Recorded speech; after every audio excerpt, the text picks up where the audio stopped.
من بالصندالة وفليتوكس مغدور، جيت نغني لكم قصتي يا أحباب، ونخلي عبد الحليم الحبيب يهدر علينا في هذا الفيديو. يلا دعموا بالبرطاج والجيمات. السلام عليكم. بلا شك عارفين الموضوع ديالهم غير من الديسك اللي تلاح لكم في الاول. مرحبا بكم في نيو ايبيزود. اليوم غنعطيكم بزاف ديال المعلومات على سراق الزيت.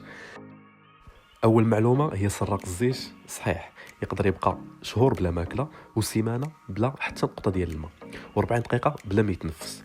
المعلومه الثانيه، سراق الزيت من اسرع الحشرات، تقدر توصل السرعه ديالو حتى ل 5 كيلومتر في الساعه.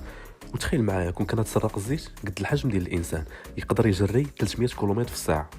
المعلومه الثالثه، كون توقع مثلا شي كارثه نوويه الله يحفظ، سراق الزيت يقدر يسلك راسو حيت المقاومه ديالو للاشعه النوويه اكثر من 10 المرات من الانسان. Only the cockroaches will survive. ولكن فليتوكس كيقتلوا بالزربه. وهو من اقدم الحشرات الموجوده على كوكب الارض، تقريبا موجود من حوالي 320 مليون سنه ومازال ما انقرضش. ومن بين المعلومات اللي جاوني غراب واحد شويه هو سراق الزيت فاش كيقيسوا الانسان كيمشي بالزربه باش ينقي راسو، وهو الكائن الوحيد اللي ما فيش البكتيريا نهائيا. واخر معلومه عندنا هي الانثى ديال سراق الزيت تقدر تجيب حتى ل 10,000 بيضه في الحياه ديالها. ونخلي عبد الحليم الحبيب يهدر عليه.